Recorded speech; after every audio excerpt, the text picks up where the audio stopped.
Okay, hello everyone guys, good morning all. Yes, आवाज आ रही है मेरी? Yes everyone. Sunil, Sagar, Prachi, Gaurav, Pallavi, Kritika, Sharvil, Gaurav, Shrihari, yes sir. Shubham, Mahesh. Yes guys everyone. Okay, great great. Okay guys, तो last session में हमने एडमिन पार्ट के अंदर डेटा मॉडलिंग में वैलिडेशन रूल्स को स्टार्ट किया था, करेक्ट? सो वैलिडेशन रूल्स बताइए, क्या होता है validation rules? What is validation rule? It is validating the data in the Salesforce Hmm. and that preventing to entering wrong information or invalid data in the Salesforce. Correct. To restrict the invalid or incorrect data.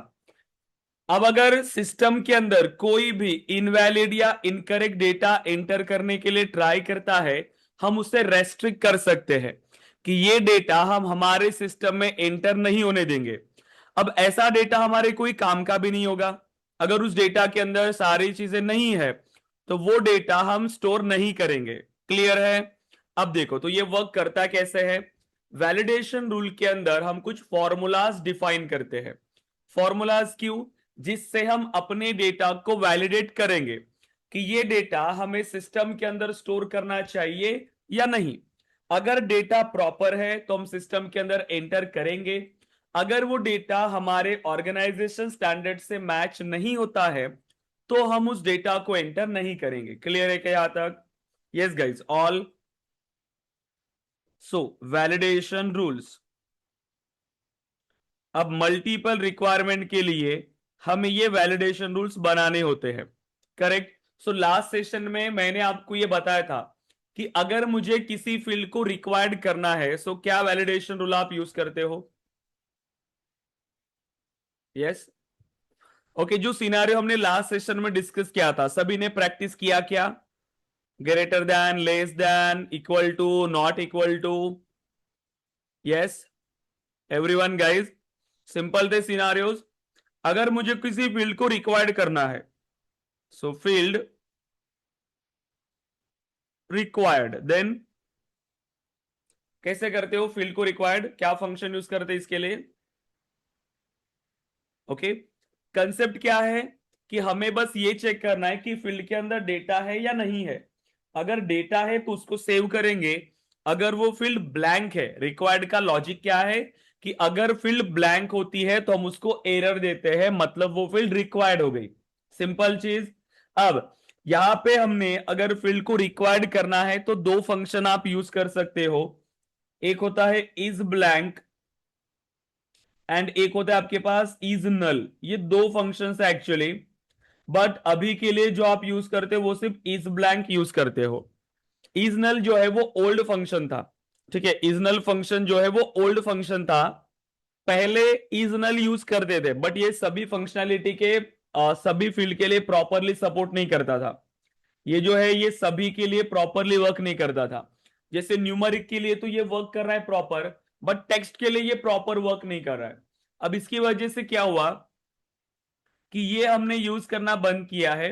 एक नया function आया है जो दोनों type की value को support करता है, चाहे आपकी टेक्स्ट फील्ड हो चाहे आपकी न्यूमरिक फील्ड हो।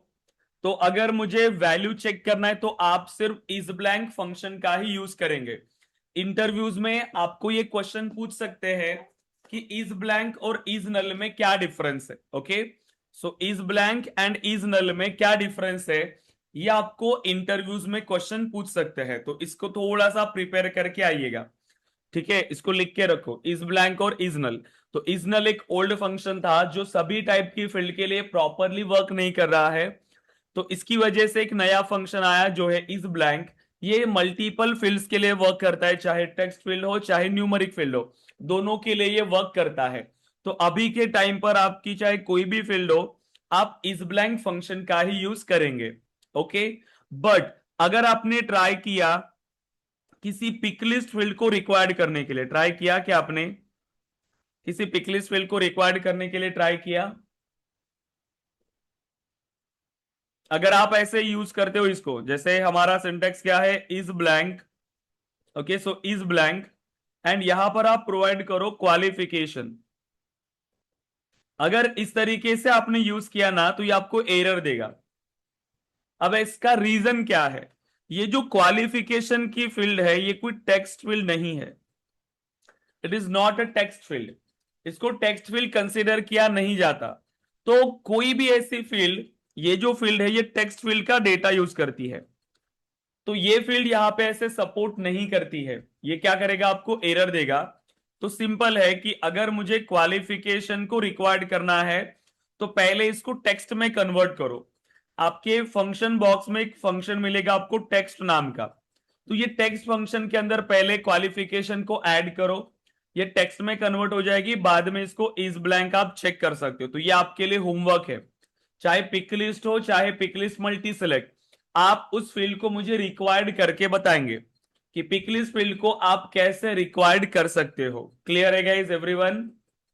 यस। देन अब इसके बाद हमारे पास बहुत सारी ऐसी फील्ड है जिसपे हमें वैलिडेशंस अप्लाई करने हैं और इंप्लीमेंट करना है। अब मुझे एक चीज बताओ, अभी तो हमने काफी सारी चीजें डिस्कस किया, मुझे ये बताओ कि मुझे एरर देना है कि अगर किसी ने सैलरी की वैल्यू अगर 10,000 ऐड किया तो मुझे मुझे एरर देना है। वो 10,000 से ज्यादा या 10,000 से कम कुछ भी हो सकती है, सिर्फ 10,000 नहीं होनी चाहिए। इसके लिए मुझे वैलिडेशन रूल लिखना है। कैसे लिखोगे? Hmm. Salary not equal to 10,000। Error कब देना है मुझे? ट्रू आने पे देना है।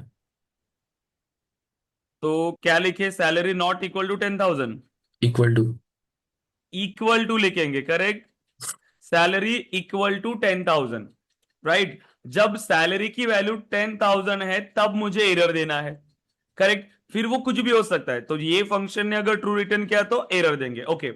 मुझे बताओ कि मेरे पास एक नेम की फील्ड है, नेम।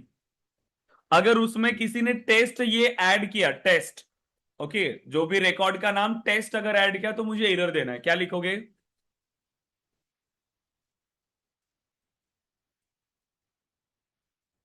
यस।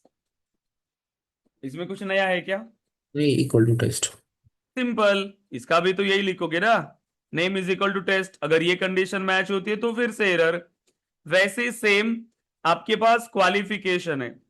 अगर किसी ने क्वालिफिकेशन की वैल्यू को ऐड किया, सो क्वालिफिकेशन की वैल्यू अगर किसी ने अदर ऐड किया तो हम एरर देंगे। क्या करोगे? इज नॉट ब्लैंक कर सकते हैं। क्वालिफिकेशन में अगर अदर है तो मुझे एरर देना है, उसके अलावा कुछ भी वैल्यू हो सकती है। Is equal to other. Equal to other, correct. Ideally ऐसे ही होना चाहिए जैसे बाकी फील्ड्स में है, बट अगेन क्योंकि ये आपकी कोई टेक्स्ट फील्ड नहीं है तो यहां पे भी ये इस तरीके का फॉर्मूला वर्क नहीं करेगा। ये भी फॉर्मूला वर्क करेगा, ये भी फॉर्मूला वर्क करेगा, बट ये नहीं करेगा। तो इसको कैसे सॉल्व करोगे? यहां पे भी आपके पास एक फंक्शन दिया है, तो ये ऐसे दोनों फंक्शंस आपको ट्राई करने हैं, राइट। सो स्टूडेंट ऑब्जेक्ट में आएंगे आप, किसी भी ऑब्जेक्ट में अगर आपको क्रिएट करना है उसे, सो एडिट ऑब्जेक्ट,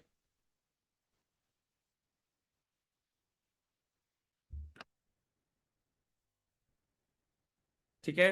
यहाँ पे थोड़ा लॉजिकल सिनेरियोज है तो इसको ध्यान देना। सो फील्ड्स एंड रिलेशनशिप, यहां पर सीधा आते हैं हम लोग वैलिडेशन रूल्स पे।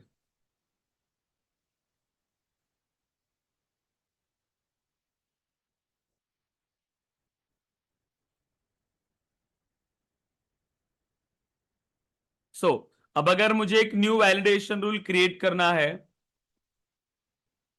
तो यहां पे आप देखो फंक्शन, अगर मैं यूज कर रहा हूं directly, so insert field, and मैंने अगर डेटा ऐड किया, ओके, नेम का अगर मैं डेटा ऐड करना चाहता हूं, सो फर्स्ट नेम इक्वल्स, और अगर मैं टेस्ट लिखता हूं तो भी मेरा फॉर्मूला प्रॉपरली वर्क करेगा। ओके, इसमें मुझे कोई एरर नहीं है।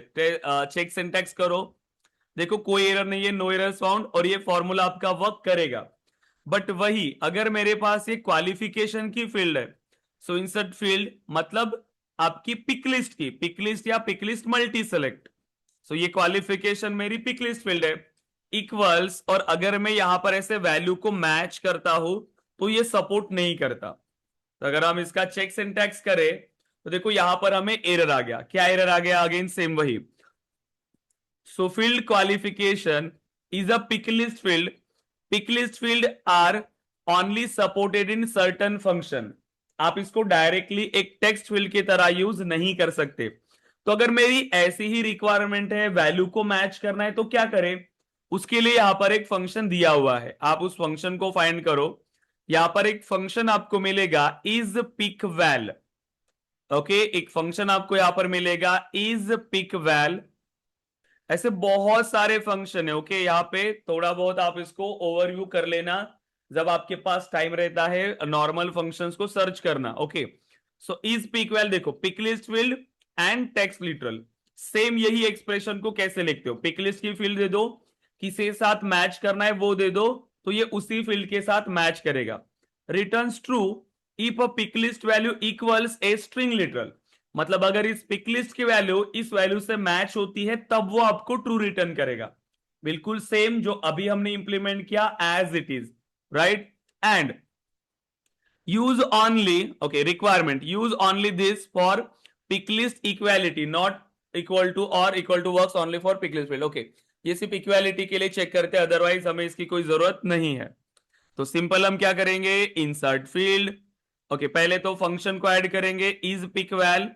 सो इंसर्ट पिक लिस्ट फील्ड कौन सी है आपकी? सो क्वालिफिकेशन, एंड किसके साथ मैच करना है हमें?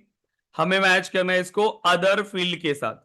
अब जाके ये प्रॉपरली वर्क करेगा। अब चेक सिंटैक्स करो। अब जब भी अदर की वैल्यू, क्वालिफिकेशन की वैल्यू अदर होगी तब ये आपको ट्रू रिटर्न करेगा और एरर देगा। तो इस तरीके से आपको पिक लिस्ट की वैल्यू को चेक करना होता है। इसका स्क्रीनशॉट ले लो। जानबूझ के आपको इंटरव्यू में ऐसे क्वेश्चन पूछते हैं कि पिक लिस्ट की वैल्यू पर्टिकुलर ये है तो मुझे एरर देना है। अब हम नॉर्मल सा फॉर्मूला लिख लेते हैं qualification equal to other, but वो सपोर्ट नहीं करता है, ये हमें पता होना चाहिए। इंटरव्यूज में जानबूझ के ये ऐसे क्वेश्चन आपको पूछते हैं। इसका स्क्रीनशॉट ले लीजिए ताकि आपको ध्यान में रहेगा, बाद में आप इसको इंप्लीमेंट कर लीजिएगा। ओके, ले लिया क्या स्क्रीनशॉट? ले लीजिए और ग्रुप पे शेयर करिए, कोई भी एक स्टूडेंट लीजिए और ग्रुप पे शेयर करिए।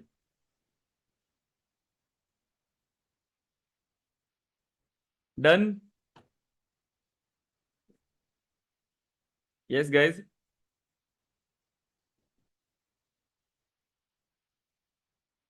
ओके, सो अब देखिए, अब हमें इतनी सारी फील्ड से हमारे ऑब्जेक्ट्स के पास, अब वो सभी फील्ड हमें इंप्लीमेंट करना है। मतलब क्या क्या वैलिडेशन हम बना सकते हैं उसके बारे में अब सोचो आप।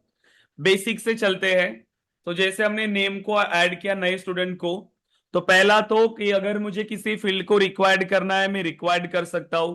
किसी फील्ड की वैल्यू को चेक करना है, ग्रेटर है, इक्वल है, लेस है, जो भी मेरी रिक्वायरमेंट थी वो सब हमने लास्ट सेशन में इंप्लीमेंट किया था। फील्ड को रिक्वायर्ड करना समझा था। अभी आप आ जाइए फोन फील्ड पे। मैं जैसे यहां पर ऐड कर रहा हूं नयन, मैंने एक रिकॉर्ड क्रिएट किया। अब वही अगर मैं फोन नंबर में ऐसे डेटा ऐड कर रहा हूं, अब मुझे बताओ क्या ये फोन नंबर 4 डिजिट्स का कोई फोन नंबर होता है अपना? मैं सेव कर रहा हूं, नहीं सर। लास्ट नेम रिक्वायर्ड था, इसको ऐड करो क्योंकि ये भी हमने लास्ट सेशन में इंप्लीमेंट किया था वैलिडेशन के थ्रू। बट अभी आ जाइए फोन पे, 4 डिजिट्स का कोई फोन नंबर होता है क्या? नहीं। अब लेकिन फिर भी ये एक्सेप्ट कर रहा है, मेरी फील्ड रिक्वायर्ड थी, फोन नंबर मेरी रिक्वायर्ड है, इसीलिए मुझे डेटा इंसर्ट करना था। बट वो ये नहीं देख रहा है कि ये फोन नंबर है या नहीं प्रॉपरली, क्योंकि ठीक है किसी कंट्री में ऐसा भी फोन नंबर हो सकता है, ठीक है, मल्टीपल वेज हो सकते हैं, कितने डिजिट्स का फोन नंबर है। बट अगर हम अभी इंडिया की बात करें तो मुझे कितना चाहिए वहां पर? सिर्फ 10 डिजिट्स का। मोबाइल नंबर मेरा कितना होता है? 10 डिजिट्स, राइट। तो एटलीस्ट मुझे यहाँ पर 10 डिजिट्स इंसर्ट करने हैं, क्योंकि 4 डिजिट्स का, 5 डिजिट्स का या 9 डिजिट्स का या 10 से ज्यादा ऐसा भी कोई फोन नंबर मेरे पास नहीं होता है। तो मुझे एग्जैक्ट 10 डिजिट्स का ही फोन नंबर चाहिए, मतलब ना 10 से ज्यादा ना ही 10 से कम। तो मेरी जो फोन फील्ड है, ये जो फोन फील्ड है, इसमें जो कैरेक्टर्स इंसर्ट हो रहे हैं, अगर किसी ने इंसर्ट किया 9090, मतलब कैरेक्टर कितने हुए? 4। तो अगर मुझे मैच करना है किसके साथ? इस 4 को 10 के साथ मैच करना है। तो रिक्वायरमेंट तो यही है, फील्ड को तो मैं इजीली यूज कर सकता हूं, ये वैल्यू को भी मैं यूज कर सकता हूं, बट ये कैसे मिलेगा कि मैंने कितने कैरेक्टर्स एंटर किए, ये मुझे कैसे मिलेगा? तो उसके लिए भी फंक्शन है, आपके पास फंक्शन है लेंथ फंक्शन, LEN। ओके, और यहां पर आपको बस बताना पड़ता है फील्ड, कि कौन सी फील्ड में आप इसको चेक कर रहे हो। अब ये चाहे आपकी टेक्स्ट फील्ड हो, चाहे आपकी न्यूमेरिक फील्ड हो, उस फील्ड में ये लेंथ ऑफ कैरेक्टर आपको रिटर्न करता है, कितने भी कैरेक्टर्स आपने उसमें इंसर्ट किए हो, ये उन कैरेक्टर्स को काउंट करता है। अभी अगर मैं यहां पे ऐड करूं लेंथ ऑफ फोन, तो अभी किसना कितना रिटर्न करेगा ये 4। अब मुझे इसको मैच करना है 10 के साथ। अब बताओ कि फॉर्मूला क्या होगा? जब 10 है तो इंसर्ट करेंगे, अगर 10 नहीं है तो वो इंसर्ट नहीं होना चाहिए, कि अगर वो 10 से ज्यादा है या अगर वो 10 से कम है तो वो इंसर्ट नहीं होगा। एग्जैक्ट 10 है तो ही इंसर्ट करेंगे। क्या फॉर्मूला बनाओगे फिर इसके लिए?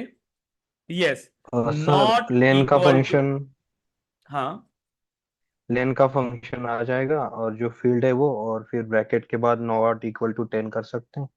Yes, not equal to 10। Simple formula क्या बनेगा? Length of phone not equal to 10। अगर वो नॉट इक्वल टू 10 है तो हम उसको एरर दे देंगे। क्लियर हुआ क्या? Length of four not equal to 10, correct, exact तो 10 होना चाहिए। अब अगर किसी ने ऐड किया एग्जैक्ट 10 डिजिट्स, सो अब एग्जैक्ट 10 डिजिट्स ऐड किए, अब लेंथ ऑफ फोर क्या रिटर्न करेगा? Length of phone exact 10। So 10 not equal to 10। अब कंडीशन क्या मिली? 10 नॉट इक्वल टू 10। अभी कंडीशन क्या है? फॉल्स। और जैसी कंडीशन फॉल्स आई, हमारा रिकॉर्ड सेव हो जाएगा। मतलब जब यूजर एग्जैक्ट 10 डिजिट्स ऐड करेगा तभी रिकॉर्ड सेव होगा, अदरवाइज रिकॉर्ड सेव नहीं होगा। लिखते हुए चलो, ठीक है, क्योंकि बाद में फिर आपको इसको प्रैक्टिस करना है। मैं सिनारियो आपको एक्सप्लेन कर रहा हूं, आप इसको घर पे प्रैक्टिस करने वाले हो। ओके, तो सिनारियो लिखते हुए चलो कि फंक्शन क्या है और ये कैसे वर्क करेगा, जिससे आप बाद में इसको प्रैक्टिस कर पाओगे। ओके, तो क्लियर है यहां तक? ये भी इंटरव्यू में पूछते हैं, बेसिक क्वेश्चन है लेकिन इंटरव्यू में पूछते हैं। ओके, क्लियर है गाइज? हम्म अब सपोज करो, जब मैं ये डेटा क्रिएट कर रहा हूं, okay, so again student and then new. अब देखिए, अब सपोज करो कि यहां पे कोई डेटा आ रहा है, डेट ऑफ बर्थ है या एडमिशन डेट आपने बनाई होगी। ओके, मैंने नहीं बनाया एडमिशन डेट, बट ठीक है, आप इसमें ऐड करो। एडमिशन डेट के अंदर आपने ऐसा भी देखा होगा ना, कोई गवर्नमेंट एग्जाम का फॉर्म वगैरह फिल करते हैं, उसमें अगर एलिजिबिलिटी क्राइटेरिया डेट वगैरह होता है, पता है आपको? मतलब मैक्सिमम डेट या मिनिमम डेट ऐसा क्राइटेरिया होता है ना, राइट? तो वहां पे आप ये कैसे कर सकते हो? ठीक है, वो आप कैसे कर सकते हो, देखो, ये आपको करना है, मैं आपको ये होमवर्क दे रहा हूं, बट ये सिनारियो आपको आता है ऐसे। आपके पास एक फील्ड है date of birth. Yes, date of birth आपके पास फील्ड है। सो क्या डेट ऑफ बर्थ से आप एज निकाल सकते हो? यस और no? Date of Yes. Birth से हम एज निकाल सकते हैं, राइट? तो अब और एक ये ट्राई करना आप, कि आप स्टूडेंट ऑब्जेक्ट पे, जो स्टूडेंट ऑब्जेक्ट है आपका, इस स्टूडेंट ऑब्जेक्ट पे स्टूडेंट की एज कैलकुलेट करना।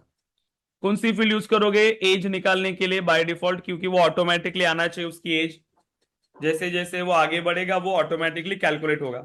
Today's हाँ, क्या यूज करोगे, कौन सी फील्ड यूज करोगे? वैलिडेशन नहीं बोल रहा हूं मैं, ये कैलकुलेट कैसे नंबर, होगा डेट ऑफ? नंबर का। नंबर?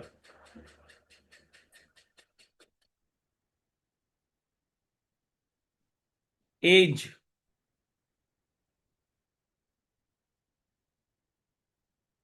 हाँ, मेरा क्वेश्चन नहीं समझे आप। मैं ये चाहता हूं कि जब भी मैं स्टूडेंट के रिकॉर्ड को ओपन करूं, मुझे उसकी एज पता होनी चाहिए। और एज ऐसा नहीं कि आज उसकी 20 ईयर्स दिख रही है तो 2 साल बाद भी वो 20 दिखे। उसका रियल टाइम एज कैलकुलेट होना चाहिए। जब भी मैं ओपन करूं उस मोमेंट पे उसकी एज क्या है वो पता चलनी चाहिए। तो ये कैसे मिलेगा? सर उसकी बर्थ डेट से टूडेज डेट अगर माइनस करे तो फिर शायद मिल हाँ, सकता वो है। भी सब ठीक है, कौन सी फील्ड बनाओगे? formula field. फॉर्मूला फील्ड बनाना पड़ेगा, यस और नो? फॉर्मूला, क्योंकि कैलकुलेट कैसे होगा, फॉर्मूला फील्ड से, और फिर उसको वैल्यू रिटर्न करो, उसका रिटर्न टाइप दे दो नंबर। क्लियर है क्या यहां तक? अभी आपको फॉर्मूला फील्ड यूज करना पड़ेगा, फॉर्मूला के थ्रू ही तो आप उसका क्या निकालोगे, ये एज निकाल पाओगे। क्लियर है? अब आते हैं निकालोगे कैसे। अब वही फॉर्मूला, आप फॉर्मूला फील्ड में सिर्फ एज निकाला, और वही एज निकालने के बाद यहां पे डेट के थ्रू एज निकाल लो, उसी टाइम पर फिर ग्रेटर है या लेस है, जो भी आपकी रिक्वायरमेंट है वो चेक करो आपके क्राइटेरिया के हिसाब से, और अगर मैच नहीं होता है तो एरर दे दो। मतलब रियल टाइम में सिर्फ डेट ऑफ बर्थ के थ्रू मैं एज कैलकुलेट करके उसको वैलिडेशन दे सकता हूं, यस और नो। डेट ऑफ बर्थ से डायरेक्टली एज निकाला, एज मैच हो रहा है या नहीं, जैसे कि मेरे पास मैक्स एज जो था, सपोज करें कि कोई जॉब आपने निकाला, जॉब है सपोज करो 30 एज, 30 ईयर्स मैक्स एज है, तो आप सिंपली निकालोगे कि एज अगर ग्रेटर देन 30 होता है तो आप उसको एरर दोगे देन। लेकिन ये एज निकालोगे कैसे, वो फॉर्मूला आपको यहां पे लिखना पड़ेगा। ठीक है, फॉर्मूला लिखना पड़ेगा वो एज निकालने का। अब वो एज निकालोगे कैसे, सिंपल है, देखो आपको पता है कि आपको फील्ड यूज करना है डेट ऑफ बर्थ। अब हम क्या करते हैं, इसके लिए करंट ईयर वो माइनस करते हैं, राइट। तो यहां पे आपके पास कुछ फंक्शंस मिलते हैं डेट रिलेटेड, आपको डेट रिलेटेड कुछ फंक्शंस मिलेंगे। अब क्या क्या फंक्शंस है देखो, यहां पर अगर आप चाहो तो कैटेगरी देख सकते हो उसकी। तो अगर आपको डेट एंड टाइम रिलेटेड चाहिए, सो डेट एंड टाइम को सिलेक्ट करिए। अब यहां पर देखो add months, date, date time value, day, day of year, ऐसे बहुत सारे फंक्शन है जो आपके डेट एंड टाइम रिलेटेड है। जैसे ईयर अगर आप देखो तो ये क्या करता है, देखो returns the year, constraints use only with date field, convert date time field using date value first। Okay, अगर डेट टाइम को अगर आप कन्वर्ट करना चाहते हो तो पहले उसको डेट वैल्यू में कन्वर्ट करो। करेक्ट, क्योंकि ये जो फील्ड है ये सिर्फ डेट को एक्सेप्ट करती है, ईयर, लेकिन रिटर्न क्या करती है। जैसे आपको किसी का एज निकालना है तो आप क्या करोगे, अगर डायरेक्टली एज निकालना है आपको तो आप उसके डेट ऑफ ईयर से आप करंट ईयर को माइनस करते हो। ठीक है, बस वही आपको करना पड़ता है, करंट ईयर से आप माइनस करोगे, दोनों ईयर आपको चाहिए होंगे, डेट ऑफ बर्थ का जो ईयर होगा वो, और करंट ईयर, वहां पर फिर आपको माइनस करना पड़ेगा और आपको मिल जाएगा, राइट। बट ये जब आप करते हो तो आपके पास तो डेट ऑफ बर्थ की कंप्लीट फील्ड है, उसमें डेट भी है, मंथ भी है और ईयर है। करंट डेट अगर देखोगे वहां पे भी सब है। आपको उन फील्ड में से सिर्फ क्या चाहिए, ईयर, तो आप फील्ड यूज करोगे ईयर।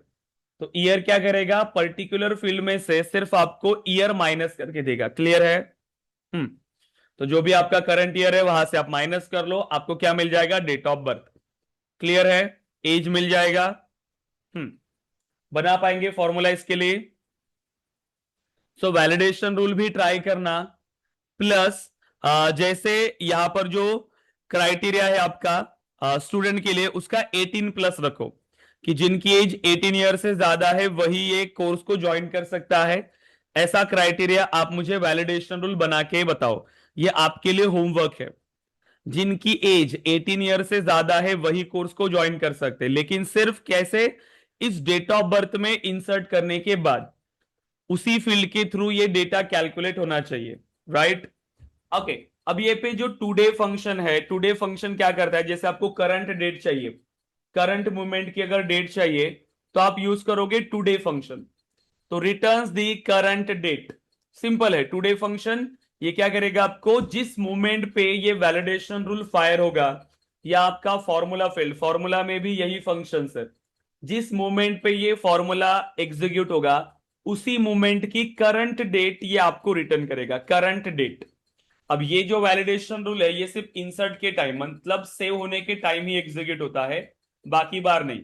लेकिन फॉर्मूला फील्ड जो है आपकी, जब भी आप रिकॉर्ड को ओपन करोगे वो रिकैलकुलेट होता है। जैसे सोर्स फील्ड की वैल्यू अगर चेंज हुई तो तुरंत वो क्या करता है, उसको चेंज कर लेता है, तो वो रियल टाइम में डेटा हमें देता है फॉर्मूला फील्ड। ठीक है, उसमें आपको कोई भी एरर या प्रॉब्लम नहीं आएगी आगे जाके भी। तो इस तरीके से आप इन फंक्शंस का यूज कर सकते हो। जैसे अब मुझे बताओ कि आपने एडमिशन फील्ड क्रिएट किया होगा, अब मुझे आप फॉर्मूला बताओगे। ओके, एडमिशन फील्ड है सभी के पास, आपने क्रिएट किया होगा admission date. Okay, admission date. Suppose करो मैं आज रिकॉर्ड क्रिएट कर रहा हूं, तो आज की तारीख है, जो आज की तारीख है, ओके, टुडे। आज की तारीख है 10 अगस्त 2026। मैं अगर आज रिकॉर्ड क्रिएट कर रहा हूं, तो एडमिशन डेट कब की होनी चाहिए गाइस? एडमिशन डेट कब की होनी चाहिए जब मैं आज रिकॉर्ड क्रिएट कर रहा हूं तो? आज ही होनी आज की। चाहिए। आज की ही होनी चाहिए, राइट? सो एडमिशन डेट ये सेम होनी चाहिए करंट डेट। एडमिशन डेट हमेशा करंट डेट होनी चाहिए, सेम डेट की।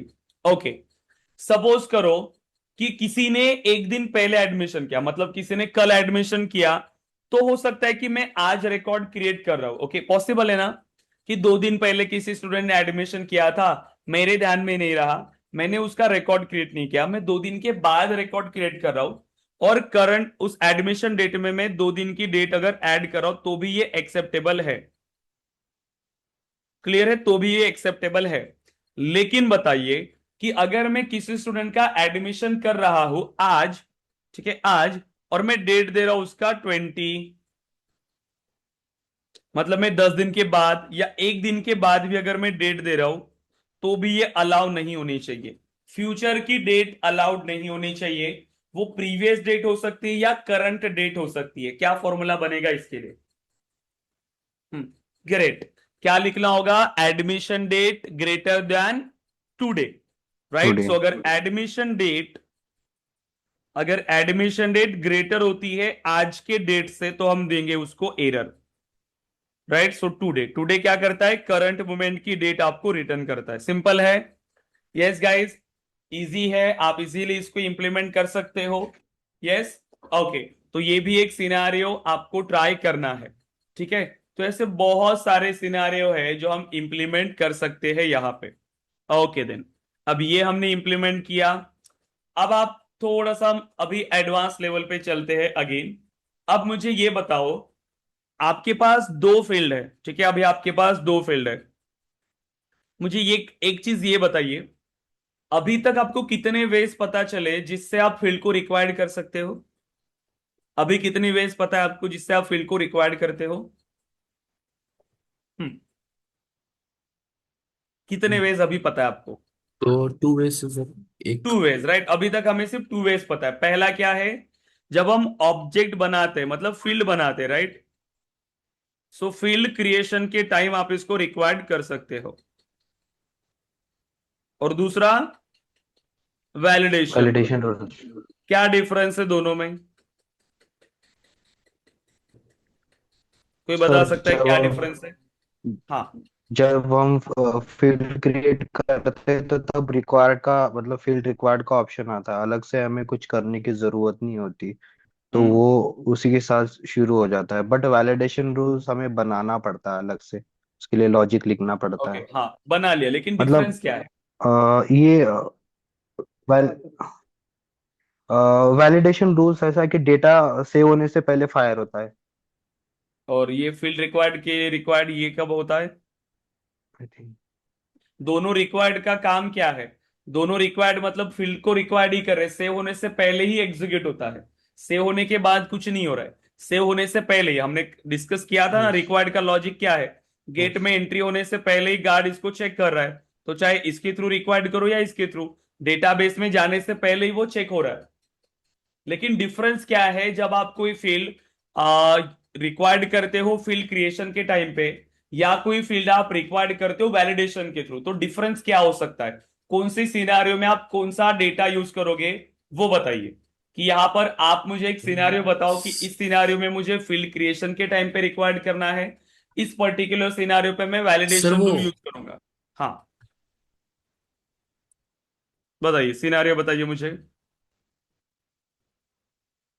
जानबूझ के आपको इंटरव्यू में क्वेश्चन आएंगे ऐसे कि आपको सिनारियो बताया जाएगा, पूछा जाएगा कि मुझे सिनारियो बताइए कि किस सिनारियो में आप क्या यूज करोगे, कौन सी बेस्ट प्रैक्टिस आप यूज करोगे, बताइए।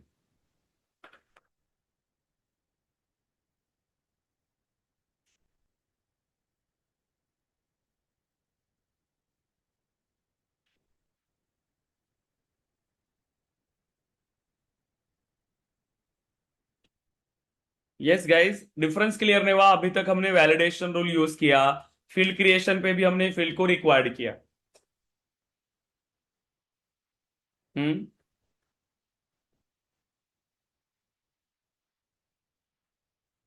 देखो, अगर आपने फील्ड क्रिएशन के टाइम पे इसको रिक्वायर्ड किया तो ये बन जाती है यूनिवर्सल रिक्वायर्ड।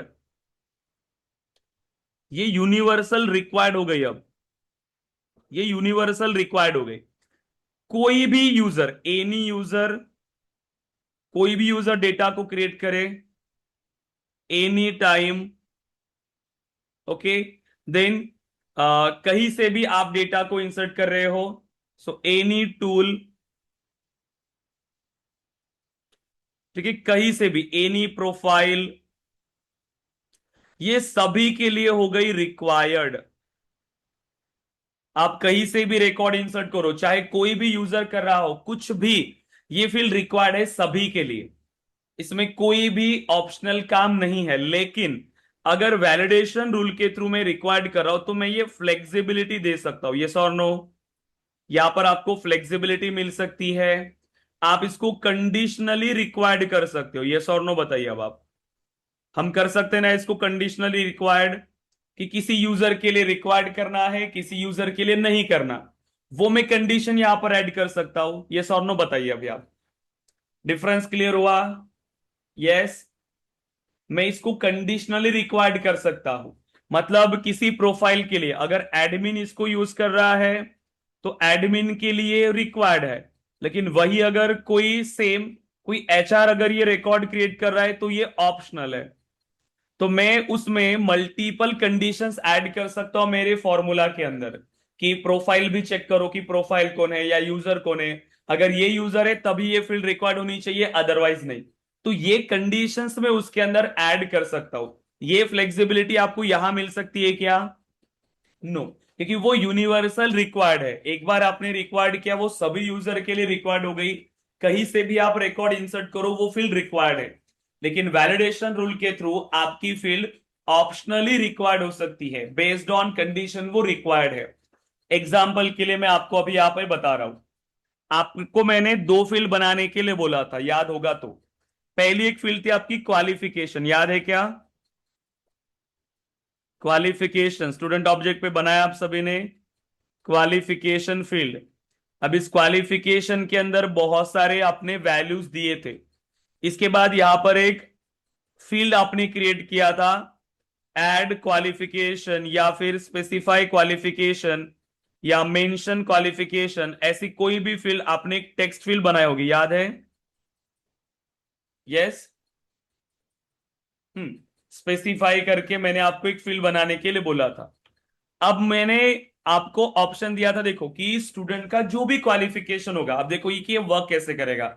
हमें किसी फील्ड को कब कंडीशनली रिक्वायर्ड करना पड़ता है, ऐसे सिनारियो हमें इंडस्ट्री में आते हैं जब हम इंप्लीमेंट करते हैं। तो अगर यूजर ने क्वालिफिकेशन जो ऑलरेडी दिया है, जैसे BE, BTech, BCA, okay, BSc, MSc, MCA, okay, और एग्जाम्पल के लिए कोई भी बीए, बीकॉम, और उसके बाद यहां पर उसने ऑप्शन दिया है अदर, ओके। अब इसमें अदर ऐड किया। अब ये क्वालिफिकेशन हमें पता नहीं है और ना ही ये हमारी लिस्ट के अंदर है, राइट? तो अगर यूजर ने अदर सिलेक्ट किया तो अब उसको ये मैंडेटरी हो जाएगा कि उसने यहां पर अपने क्वालिफिकेशन को मेंशन करना है, right? So specify if qualification is other. अगर क्वालिफिकेशन अदर है तो यूजर के लिए ये फील्ड हो गई रिक्वायर्ड। अब उसको डेटा ऐड करना ही पड़ेगा।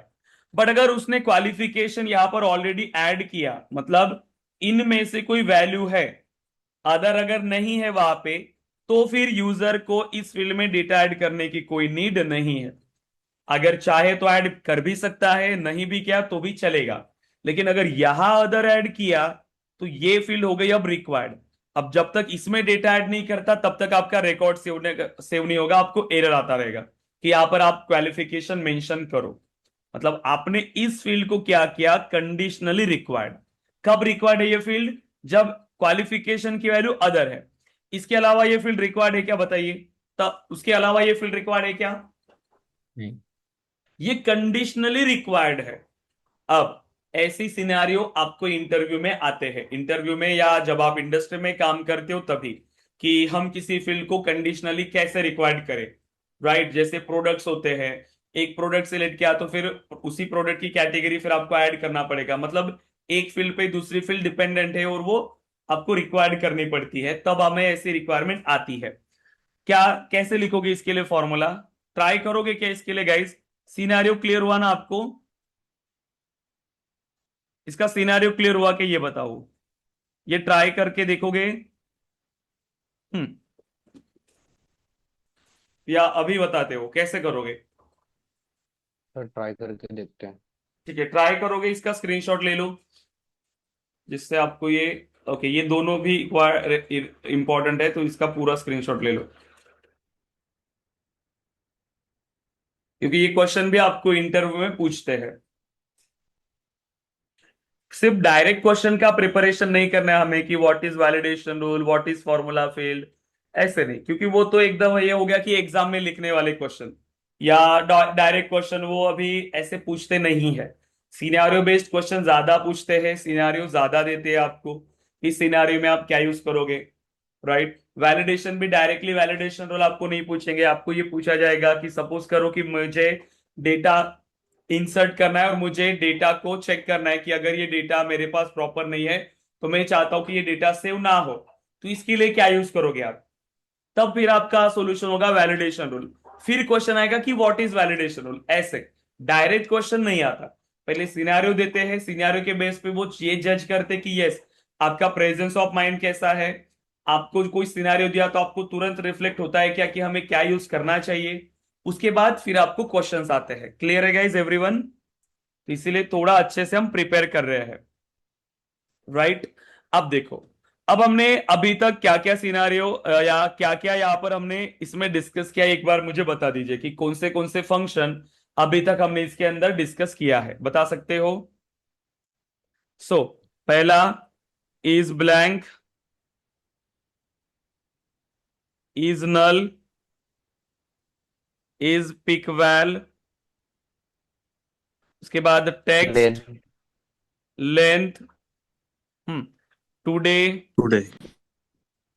नाउ, वहां पर एक नाउ भी फंक्शन होगा, डेट रिलेटेड, ईयर, करेक्ट। ऐसे बहुत सारे फंक्शंस हमने डिस्कस किए। अब देखो, हमारे पास और भी काफी सारी रिक्वायरमेंट आती है, ठीक है। अब मुझे ये बताइए कि ये जो वैलिडेशन रूल है अपना, ये जो अपना वैलिडेशन रूल है ये कब फायर होता है? वैलिडेशन रूल जो है वो कब फायर होता है? सेव करते तो कब?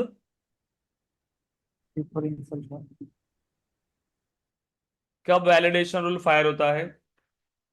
सेव पे क्लिक कर दे तो सेव पे क्लिक करने के बाद, राइट। मतलब इंसर्ट या अपडेट के लिए, करेक्ट। इंसर्ट और अपडेट, अगर आपको इंटरव्यू में क्वेश्चन पूछा कि मेरी ये रिक्वायरमेंट है कि यूजर स्टूडेंट के रिकॉर्ड को डिलीट कर रहा है, और अगर वहां पे उस स्टूडेंट ने किसी कोर्स को ज्वाइन किया है, मतलब स्टूडेंट के पास कोर्स ऑलरेडी उसने एनरोल किया है, तो वो स्टूडेंट डिलीट नहीं होना चाहिए। तो क्या ये हम वैलिडेशन रूल के थ्रू इंप्लीमेंट कर सकते हैं? उसको हमें एरर मैसेज देना है कि you can not delete this student, क्या ये हम कर पाएंगे वैलिडेशन रूल के थ्रू?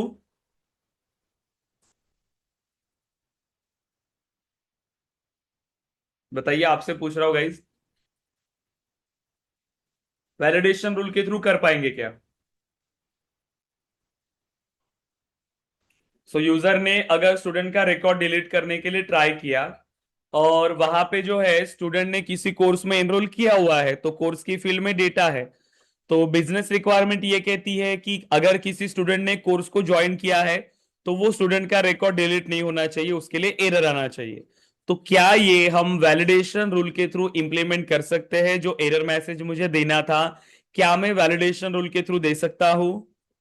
सर नहीं, क्योंकि यहाँ पे प्रॉपरली मेंशन किया है कि इंसर्ट और अपडेट के वक्त ही कर करेक्ट, सकते हैं। ये सिर्फ इंसर्ट और अपडेट के लिए ही फायर होता है, मैंने आपके सामने लिखा हुआ है, फिर भी आप सोच रहे हो, आपके सामने लिखा हुआ है, ये सिर्फ इंसर्ट और अपडेट के लिए ही काम करता है, डिलीट के लिए वैलिडेशन रूल फायर नहीं होता।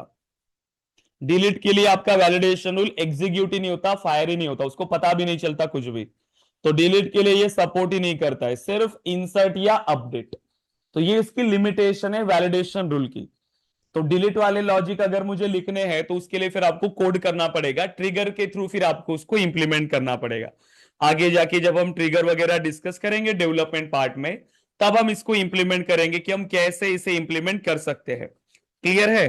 ओके देन, अब क्वेश्चन आता है यहां पे। इतना तो हमें पता चल गया कि ये सिर्फ इंसर्ट के लिए काम करता है या सिर्फ और अपडेट के लिए। मतलब मैंने अभी तक बताया क्या कि जो भी मैंने वैलिडेशन रूल बताया अभी तक, क्या हमने इसको ये बताया कि हम जो इंप्लीमेंट कर रहे हैं कि ये कैसे वर्क करेगा? क्या हमने ये बताया कि मुझे इंसर्ट के लिए फायर करना है या अपडेट के लिए? नहीं, ये दोनों में बाय डिफॉल्ट फायर होता है। करेक्ट? दोनों में फायर हो रहा है ना, जितने भी वैलिडेशन रूल मैंने बताए। अभी अगर मैंने यहां पर जो फील्ड रिक्वायर्ड किया है, कौन सा, ये जो फोन नंबर का मैंने इंप्लीमेंट किया, तो अगर मैं इस रिकॉर्ड को एडिट करता हूं, कोई एग्जिस्टिंग रिकॉर्ड है मेरा, अगर मैं इसको अभी एडिट करता हूं, एग्जिस्टिंग रिकॉर्ड था, अगर मैं उसको भी सेव करने जाऊंगा तो भी मुझे एरर आएगा। ओके, मैंने एक्टिवेट नहीं किया था कि उसको लेंथ ऑफ फोन को, ओके किया नहीं होगा। ये लास्ट नेम को किया था ना, लास्ट नेम वाला चेक करते हैं। लेंथ ऑफ फोन मैंने इंप्लीमेंट नहीं किया, लास्ट नेम। अब मैं एडिट कर रहा हूं एग्जिस्टिंग रिकॉर्ड को, इस टाइम पर लास्ट नेम ब्लैंक है, फिर भी फायर होगा, क्योंकि आपका एडिट पे भी वैलिडेशन फायर होता है। आपको बताने की जरूरत नहीं पड़ती कि आपको कौन सा लॉजिक यूज करना है, मतलब आपने इंसर्ट के लिए बताया है या अपडेट के लिए, ये दोनों के लिए ही बाय डिफॉल्ट वर्क करता है। अब बिजनेस रिक्वायरमेंट देखो कि आपको क्या बोल रहा है। वो ये हो सकता है कि आपको ऐसा बोले कि अगर मुझे कोई वैलिडेशन सिर्फ इंसर्ट के लिए ही फायर करना है, ओनली इंसर्ट, और वही वैलिडेशन रूल अपडेट पे नॉट वर्क ना करे, अपडेट के लिए वो वर्क ना करे, मतलब सेम वैलिडेशन कि जब मैं नया रिकॉर्ड इंसर्ट कर रहा हूं, ओनली फॉर न्यू रिकॉर्ड्स। सो जब मैं न्यू रिकॉर्ड बना रहा हूं तभी वो वैलिडेशन फायर हो, लेकिन एग्जिस्टिंग रिकॉर्ड पे वो वैलिडेशन फायर ना हो। क्या ये हम कर सकते हैं? सो यस, ये हम कर सकते हैं कि किसी वैलिडेशन को अगर मुझे सिर्फ इंसर्ट के लिए फायर करना है वो भी कर सकते हैं, किसी वैलिडेशन को मुझे सिर्फ अपडेट के लिए फायर करना है वो भी हम कर सकते हैं। तो इसमें एक फंक्शन होता है new function, is new. Okay, is new है या न्यू फंक्शन, एक बार चेक कर लो, उसका नाम इज न्यू या न्यू, दोनों में से कुछ होगा। So all functions, I think new ही होगा उसका नाम। ओके, इज न्यू, ठीक है, इज न्यू। अब ये करता क्या देखो, checks if the record is new and returns true if it is new, otherwise returns false. मतलब ये क्या चेक कर सकता है ये फंक्शन कि आपका रिकॉर्ड न्यू है या नहीं, वो भी आपको बता देता है कि ये रिकॉर्ड आपका न्यू है या नहीं। अगर मुझे कोई वैलिडेशन चाहिए, आप बताओ कब चाहिए वो वैलिडेशन, सिर्फ न्यू के लिए फायर होना है तो बस इज न्यू को ऐड करो। तो अगर ये कंडीशन ट्रू रिटर्न करता है तो ही वैलिडेशन फायर होगा, अदरवाइज वैलिडेशन बाईपास हो जाएगा। एंड ऑपरेटर के थ्रू कंबाइन करो, मतलब इज न्यू होना चाहिए एंड आपकी दूसरी कंडीशन भी होनी चाहिए।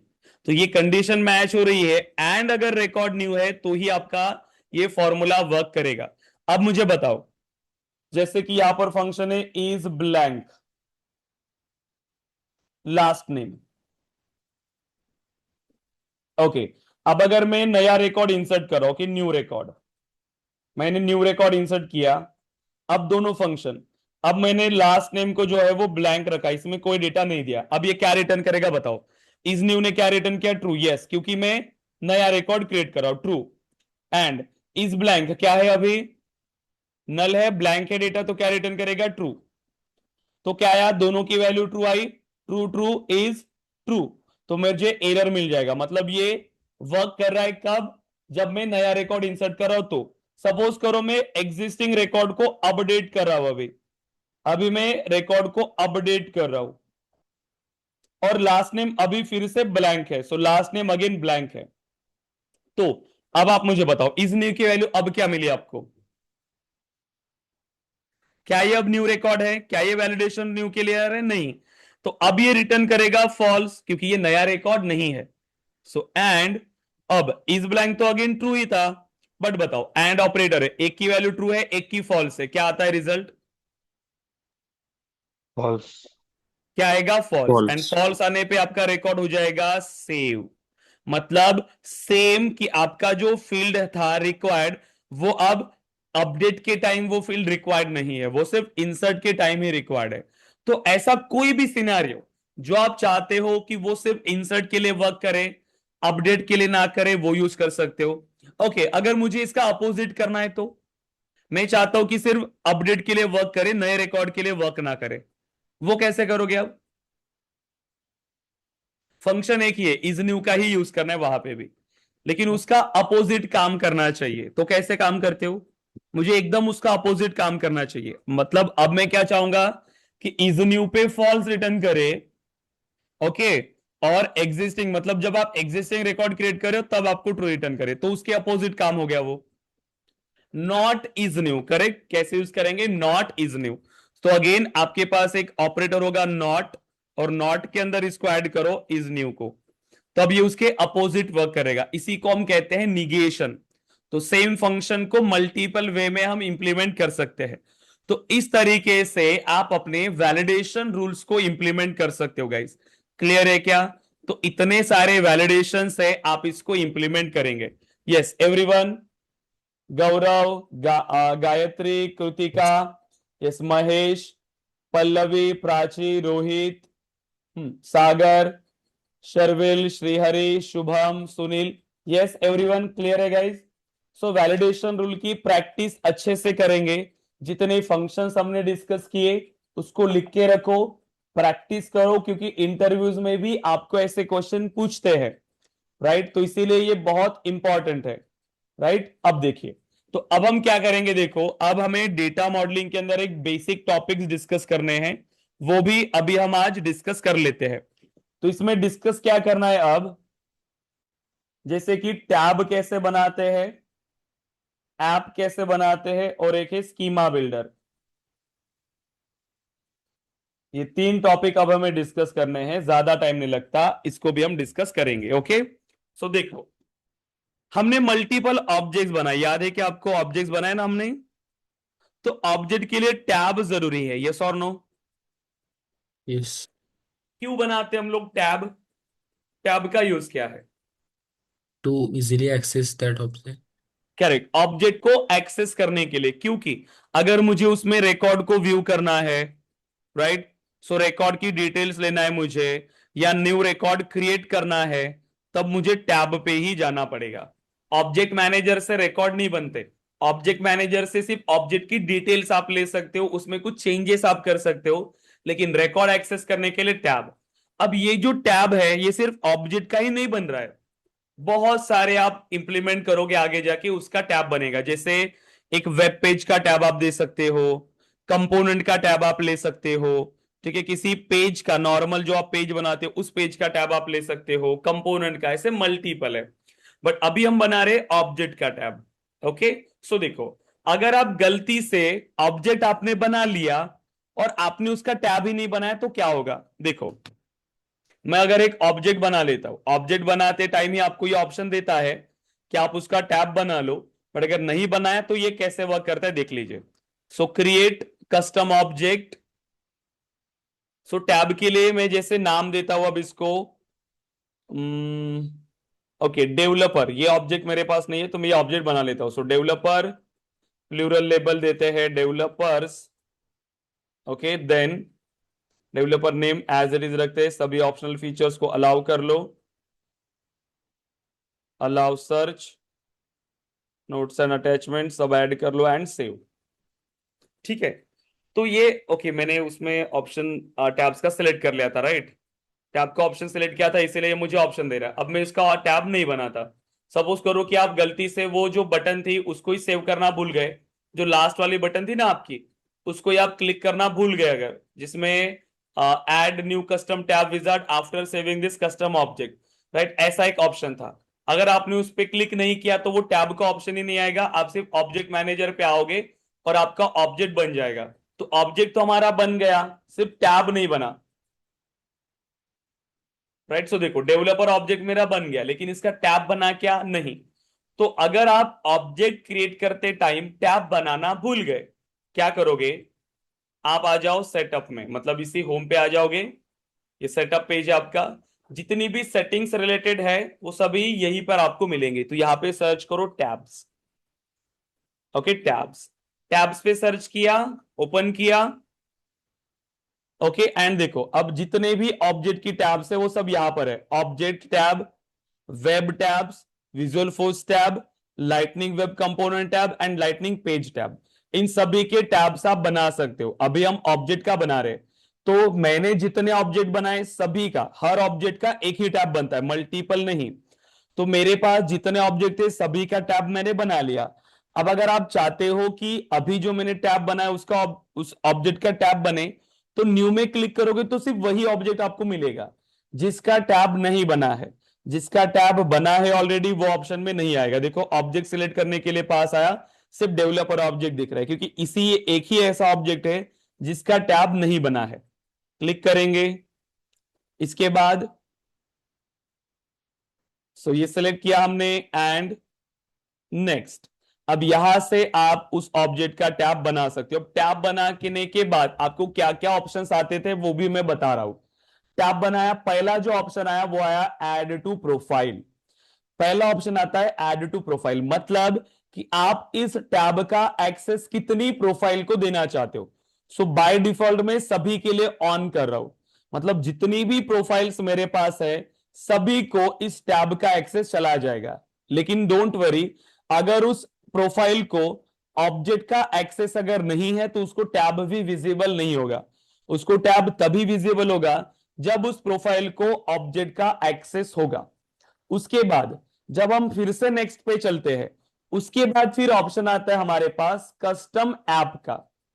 ये होते हैं हमारे पास एप्स। ये जो ऐप लॉन्चर है, इस ऐप लॉन्चर में ये जो हमें दिख रहे हैं ये हमारे एप्स है। Service, community, marketing, DevOps center, digital experiences, sales, service, then support, ये सब क्या है? हमारे एप्स है। तो आपने जो अभी ऑब्जेक्ट बनाया, जो टैब आपने बनाया, वो टैब आप क्या सभी ऐप पे ऐड करना चाहते हो? बाय डिफॉल्ट ये सभी पे इंक्लूड होता है, अब मैं इंक्लूड नहीं कर रहा हूं, मैं इसको ऐड करता हूं सिर्फ सेल्स के अंदर। ठीक है, सिर्फ सेल्स के अंदर। तो ये जो टैब मैंने अभी बनाया है वो सिर्फ सेल्स ऐप के अंदर ही विजिबल होगा। तो आगे जाके फिर आपको जहां ऐड करना है वहीं पे सेलेक्ट करना। अभी तक हम क्या कर रहे थे? सभी में इंक्लूड, क्योंकि बेसिक में हम डिस्कस कर रहे थे, ना ही हमारे पास कोई ऐप था ना ही कुछ, राइट।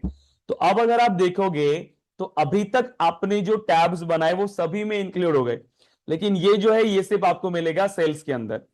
सो देन नेक्स्ट, इतने सारे ऐप है लेकिन उसमें से एक भी हमने नहीं बनाए, वो ऑलरेडी बने थे। अब आप चेक करो, सेल्स में मैंने ऐड किया तो सेल्स में वो मुझे दिख जाएगा। ओके, देखो ये है मेरा सेल्स ऐप, राइट, ये मेरा सेल्स ऐप है। तो मैंने सेल्स के अंदर डेवलपर का टैब ऐड किया था, तो मुझे यहां पर मिल जाएगा। कहाँ गया डेवलपर का टैब? सेल्स में ऐड किया था ना, दूसरे इसमें ऐड किया था।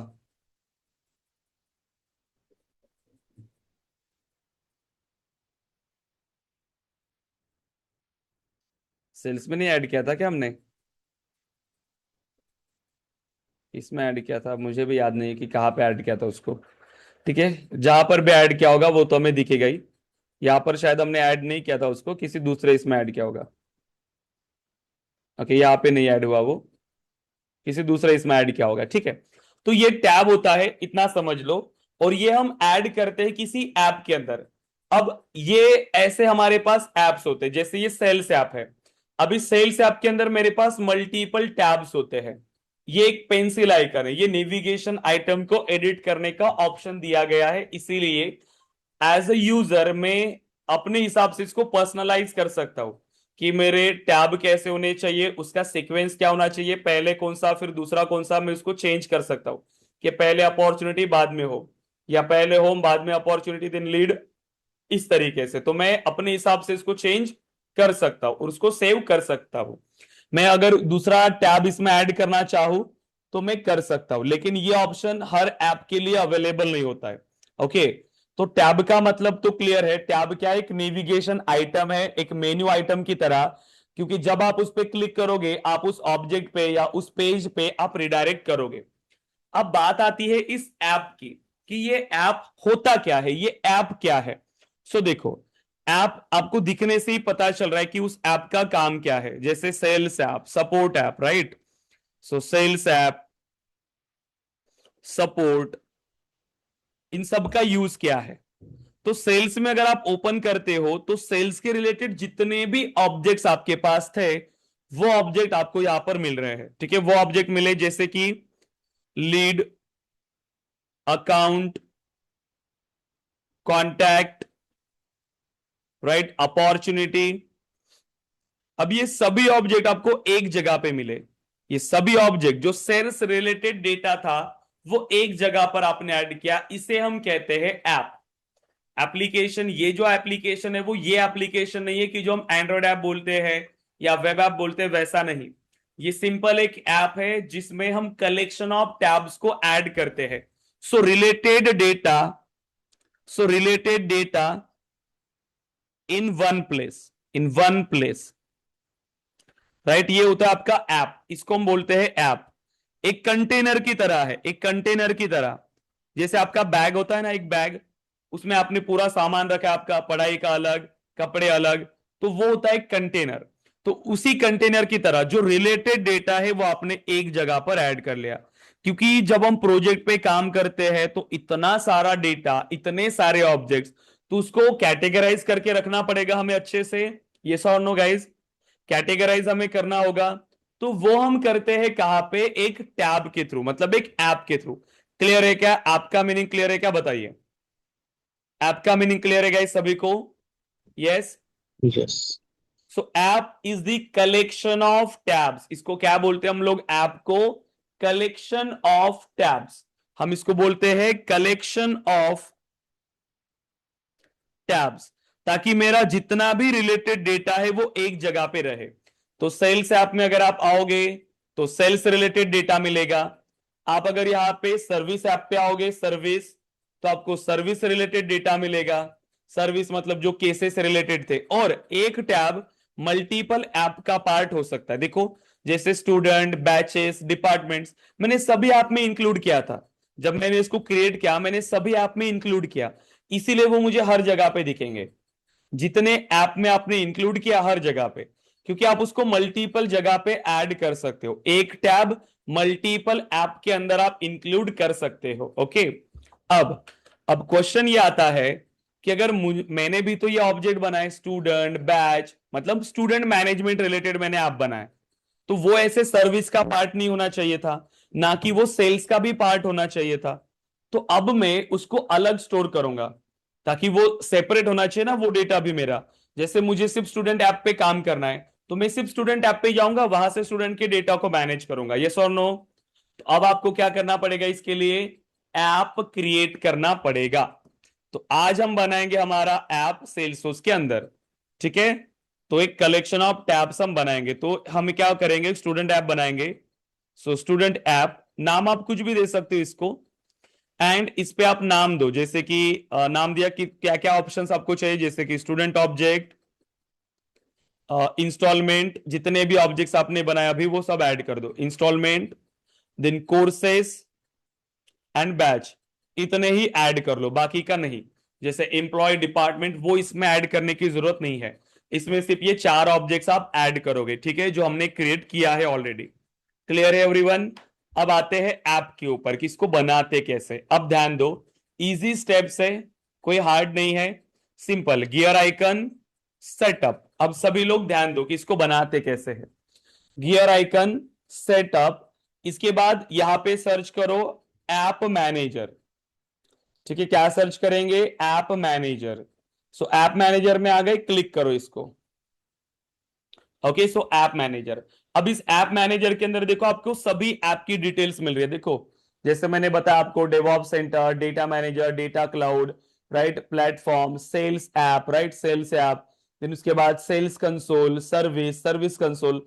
अब ये दोनों ऐसे क्यों दिया है वो भी मैं आपको बताऊंगा। सेल्स का मतलब क्या है, सेल्स कंसोल का मतलब क्या है, दोनों में आपको बताऊंगा, आप दोनों बनाने वाले हो, ठीक है, दोनों से sales student app and student console app दोनों आप बनाओगे।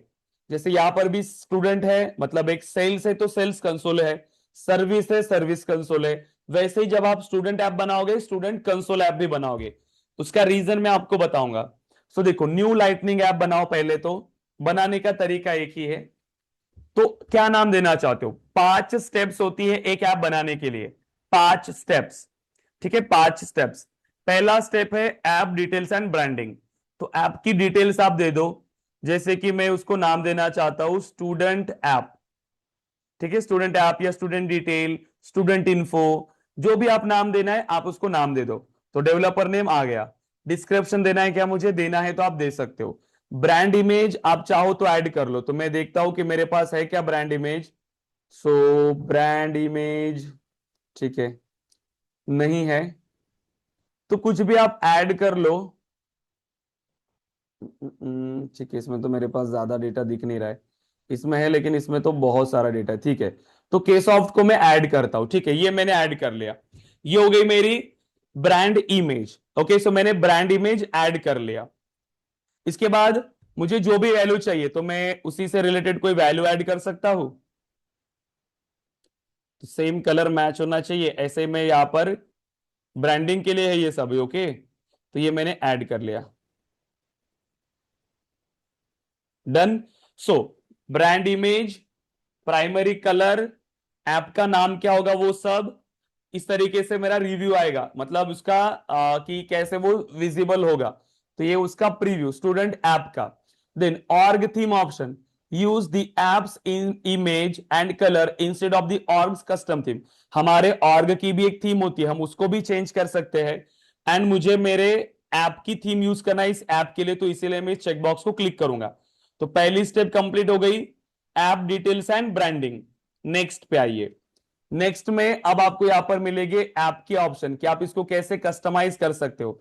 जैसे मैंने आपको बोला कि आपको दो तरीके के ऐप बनाने, सेम स्टेप्स होंगी, सिर्फ पहले में आप सिलेक्ट करना स्टैंडर्ड नेविगेशन, जब दूसरी बार क्रिएट करोगे तब आप सिलेक्ट करोगे कंसोल नेविगेशन, बाकी एज इट इज, बाकी कुछ भी चेंज नहीं। पहली बार क्रिएट करोगे तो स्टैंडर्ड नेविगेशन, दूसरी बार जब सेलेक्ट करोगे कंसोल नेविगेशन। अब इसका यूज क्या है, स्टैंडर्ड नेविगेशन और कंसोल नेविगेशन में डिफरेंस क्या है? सो देखो, यहां पे अगर आप सेल्स में आते हो, ये होता है आपका स्टैंडर्ड नेविगेशन। इसको हम बोलते हैं स्टैंडर्ड नेविगेशन, कि आपके मेन्यू बार की तरह ये आपको वर्क करना स्टार्ट करेंगे। हॉरिजॉन्टल में आपको सभी आइटम्स दिखेंगे, आपके जितने भी टैब आपने ऐड किए वो सभी। लेकिन अगर यहां पर एक डिसएडवांटेज क्या है, देखो कि मैंने अकाउंट का रिकॉर्ड ओपन किया, ओके। तो जैसे मेरा ये अकाउंट है तो ये पूरे पेज पे ये अकाउंट रिकॉर्ड ओपन हो गया पूरे पेज के अंदर। अब मुझे उसका कॉन्टेक्ट ओपन करना था, उसका रिलेटेड जो चाइल्ड रिकॉर्ड था वो मुझे ओपन करना था, तो मैंने ओपन किया। तो पूरे पेज पे अब कॉन्टेक्ट का रिकॉर्ड ओपन है पूरे पेज पे। मुझे फिर से अकाउंट पे जाना है, फिर उसका कॉन्टेक्ट ओपन करना है, तो ये थोड़ा सा मुश्किल काम है। बार बार बैक जाना पड़ेगा, फिर कौन सा अकाउंट था वही ओपन करना पड़ेगा, क्योंकि इसके अगर दो चाइल्ड है तो कैसे मुझे डेटा मिलेगा? जैसे मुझे उसकी अपॉर्चुनिटी भी ओपन करना है, तो वो डेटा बैक जा रहा है, प्रॉपरली वो डेटा मुझे नहीं मिल रहा है। तो उसको हम कैसे कर सकते हैं? देखो, वो काम आपका आसान होता है सेल्स कंसोल के अंदर, कंसोल ऐप के अंदर। तो यहां पे भी सेम, सिर्फ नेविगेशन अलग है, बाकी वो एज इट इज है, सेम टैब्स है एज इट इज, सिर्फ नेविगेशन अलग है। इसको हम बोलते हैं कंसोल नेविगेशन। कंसोल नेविगेशन में एडवांटेज क्या मिलता है ये देखो। अब यहां पे जो मेन्यू बार है वो आपको ऐसे वर्टिकल इसमें स्टोर रहता है, देखो ऐसे वर्टिकली आपको ये स्टोर हो रहा है। तो मुझे अकाउंट का डेटा चाहिए था, ओपन कर लो अकाउंट पे। मुझे ये रिकॉर्ड चाहिए था, ओपन कर लो। अब ये डेटा ओपन कैसे होता है ये देख लो एक बार। देखो यहां पर तो ये हो गया, ये तो मैं बाद में भी कर सकता हूं, इसका कोई मेन ये नहीं है। तो मेरे पास ये रिकॉर्ड ओपन हो गया। अब मुझे उसके कॉन्टैक्ट का रिकॉर्ड ओपन करना था, ये मैंने इसको क्लिक किया। अब देखो इसी के अंदर एक टैब क्रिएट हुआ, तो मैं स्विच कर सकता हूं। लेफ्ट में मेरे पास अकाउंट का डेटा, राइट में उसके चाइल्ड का डेटा। इजी है। सपोज करो मुझे अभी उसकी अपॉर्चुनिटी भी ओपन करनी है, तो अपॉर्चुनिटी भी ओपन हो गई। सो अकाउंट, उसके रिलेटेड कॉन्टैक्ट, उसकी अपॉर्चुनिटी। तो मुझे बैक जाना या बार बार ऐसे स्विच करने की जरूरत नहीं है। तो ये एडवांटेज जो आपको प्रोवाइड होता है वो होता है कंसोल नेविगेशन के अंदर। इसीलिए हम दोनों ऐप बनाते हैं। जब भी हमें इंडस्ट्री में काम है, दोनों टाइप के ऐप बना के रख लो। क्लाइंट को जैसा यूज करना है वो वैसा यूज करेगा। दोनों ऐप आप बना के रखते हो, ये बेस्ट प्रैक्टिसेस है जब भी आपको ऐप बनाने का काम आता है। करना ही क्या है, पहले में बनाओगे तो वहां पर आप स्टैंडर्ड नेविगेशन सेलेक्ट करो। जब दूसरी बार बनाओगे तब आप वहां पे कंसोल नेविगेशन सेलेक्ट करो। कुछ अलग है क्या उसमें बनाने के लिए? नहीं, सिंपल। पहले में स्टैंडर्ड नेविगेशन, दूसरे में कंसोल नेविगेशन, बाकी settings as it is. Clear है यहां तक? Yes everyone, standard navigation and console navigation clear है? बताइए। Okay done. So Yes. Then supported form factors. आप जो ये ऐप बना रहे हो, तो क्या ये डेस्कटॉप एंड फोन दोनों के लिए चाहिए? क्या ये सिर्फ डेस्कटॉप के लिए चाहिए या सिर्फ फोन के लिए चाहिए? मोबाइल ऐप ट्राई किया क्या सेल्सफोर्स का? गूगल प्ले स्टोर पे जाओ, वहां पर सेल्सफोर्स का ऐप मिलेगा, वो डाउनलोड करो। अपना जो यूजर नेम है ना, आपका यूजर नेम और पासवर्ड वो वहां पर ऐड करो, आप अपने अकाउंट में लॉग इन हो जाओगे। तो जितना भी आपने अभी तक इंप्लीमेंट किया ना, वो सेम आपको दिखने लगेगा। मतलब सेल्सफोर्स का मोबाइल ऐप भी अवेलेबल है और वेब ऐप भी अवेलेबल है, दोनों में ये काम करेगा। तो क्या आपको डेस्कटॉप एंड फोन दोनों के लिए चाहिए? तो यस, जो भी मैं कर रहा हूं वो दोनों पे ही दिखना चाहिए। आप सिर्फ डेस्कटॉप के लिए या सिर्फ फोन के लिए करना चाहते हो तो वो भी कर सकते हो, बट मैं चाहता हूं दोनों के लिए वो वर्क करे। ओके, सेटअप एक्सपीरियंस में ही आना चाहिए, सेटअप एक्सपीरियंस। ओके, वहीं पर सभी कॉन्फ़िगरेशन का ऑप्शन मिलेगा मुझे। अब ये ऐप पर्सनलाइजेशन सेटिंग्स, ये इंपॉर्टेंट है। पहला सेटिंग जो है वो बहुत इंपॉर्टेंट है, देखो। Disable end user personalisation of nav item in this app. End user मतलब कौन? जो इस एप्लीकेशन को यूज करेगा। कौन यूज करेगा इस ऐप को? आपके यूजर्स, आपका सेल्स यूजर, आपकी मार्केटिंग यूजर, मतलब आपकी इंटरनल टीम इसको यूज करेगी। तो यहां पर अगर आप देखोगे तो ये जो आइकन दिख रहा है ना, ये होता है नेविगेशन को कस्टमाइज करने का ऑप्शन। मतलब जो एंड यूजर है, मैं इसको यूज कर रहा हूं तो मैं भी एंड यूजर हूं, सिस्टम एडमिनिस्ट्रेटर हूं मैं, तो मैं उसमें चेंजेस कर पा रहा हूं। देखो, मैं ऐड कर सकता हूं, रिमूव कर सकता हूं। क्या ये ऑप्शन आप देना चाहते हो एंड यूजर को कि वो खुद से कस्टमाइज करे? मैं नहीं देना चाहता, तो मैं इसको लिए डिसेबल्ड करूंगा। अब अगर डिसेबल्ड है तो उसके पास ये ऑप्शन नहीं रहेगा कि उसको ये चेंज कर पाए। ठीक है, तो ये हम ऑप्शन उसको नहीं देंगे। तो इसलिए मैंने क्या किया, यहां पर उसको डिसेबल किया। बाकी disable temporary tabs for items outside of this app. अगर आप किसी टैब को सर्च करते हो, ठीक है, जैसे अभी ये कोई भी आपका ऐप है, ठीक है, कोई भी अगर आपका ऐप है, मैं चाहता हूं कि उसको मैं यूज करूं, तो वो क्या होता है, यहां पर ऑप्शन अवेलेबल नहीं होगा। जैसे मैंने यहां पर डेवलपर ऑब्जेक्ट को ओपन किया, ठीक है, डेवलपर ऑब्जेक्ट को, तो देखो ये टैब ओपन हो गया मेरा, मतलब यहां पर उसने डिसेबल नहीं रखा। ये टैब मेरा ओपन हो गया, कहां पे? सर्विस ऐप के अंदर भी ओपन हो गया। लेकिन अगर आप नहीं चाहते कि वो ओपन हो, यहां पे तो ओपन हो जाएगा लेकिन टैब नहीं दिखेगा, सिर्फ टैब नहीं दिखेगा, सिर्फ रिकॉर्ड दिखेंगे। अगर आप इसको डिसेबल्ड करते हो तो चाहो तो डिसेबल्ड करो, अदरवाइज कोई नीड नहीं है। तो ये डिपेंड करता है। Use omni channel side bar नहीं चाहिए तो इसके लिए एज इट इज रखो। तो ये कुछ ऐप के ऑप्शंस है जो आप अपने हिसाब से सेटिंग्स कर सकते हो। सो पहली step app details and branding, second step app options, then आ जाइए नेक्स्ट। इसके बाद ऐड यूटिलिटी आइटम्स। अब ये यूटिलिटी आइटम्स आप ऐसे बॉटम में ऐड कर सकते हो, वो भी एग्जांपल दिखा देते हैं। देखो, ये जो टू डू लिस्ट मिल रहा है हमें, टू डू लिस्ट, ये जो टू डू लिस्ट है, ये अगेन आपका क्या है? एक आइटम है, राइट? तो वो भी आप ऐड कर सकते हो, अगर आप चाहो तो यूटिलिटी आइटम्स में ऐड करो। अभी के लिए जरूरत नहीं है तो मत ऐड करो। चाहते हो कि कुछ ऐड करना है तो ऐड करो, जैसे नोट्स वगैरह ऐड कर लो यहां से। सो नोट्स वगैरह ऐड कर लो, कि कुछ मेंशन करके रखना है तो वो आप ऐड कर सकते हो। सो ये ऐड किया हमने यूटिलिटी आइटम्स में। आगे जाके जब मुझे ओमनी चैनल को कॉन्फ़िगर करना होगा तो वो भी हम ऐड कर सकते हैं। तो अपने हिसाब से देखो कि ऐड करना है तो ऐड करना यूटिलिटी आइटम्स। नेक्स्ट, अब ये आता है मेन की नेविगेशन आइटम्स। ऐप तो आपने बना लिया, बट उस ऐप में कितने नेविगेशन आइटम्स चाहिए वो सब आप ऐड कर लो। क्या क्या ऐड करना है मुझे? स्टूडेंट ऑब्जेक्ट सिलेक्ट करो, ऐड करो, ऐड किया। दूसरा बैच ऑब्जेक्ट, मेरे पास ज्यादा ऑब्जेक्ट्स नहीं है तो मुझे कम मिलेंगे, आपको मैंने जितना बोला वो सभी ऑब्जेक्ट्स ऐड कर लेना। कोर्स, ओके, मैंने कोर्स भी ऑब्जेक्ट नहीं बनाया, कोर्स ऑब्जेक्ट बनाया नहीं मैंने, ओके, नहीं बनाया।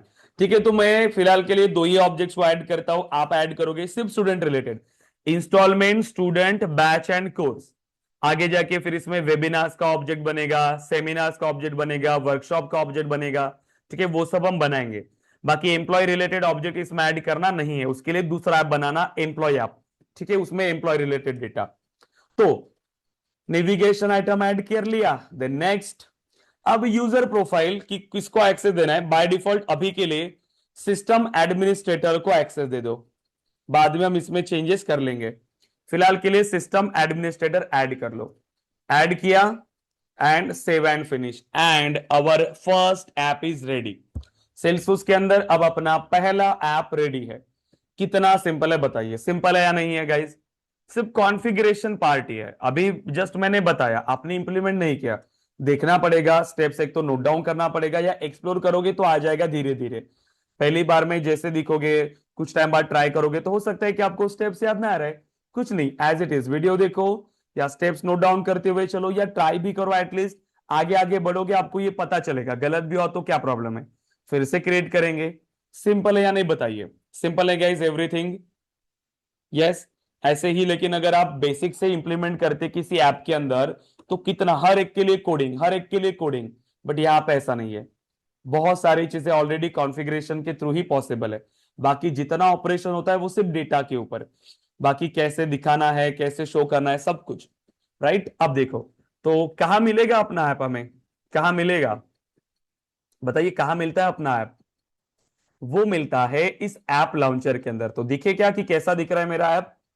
सो व्यू ऑल, एंड देखो इस तरीके से ऐप मिलते हैं, आइकन एंड उसका नाम, वैसे मेरा ऐप भी दिखेगा। देखो स्टूडेंट ऐप, मैंने अगर डिस्क्रिप्शन ऐड किया होता तो ऐसे डिस्क्रिप्शन भी दिखता, बट मैंने कोई डिस्क्रिप्शन ऐड नहीं किया, इसीलिए इस तरीके से दिख रहा है।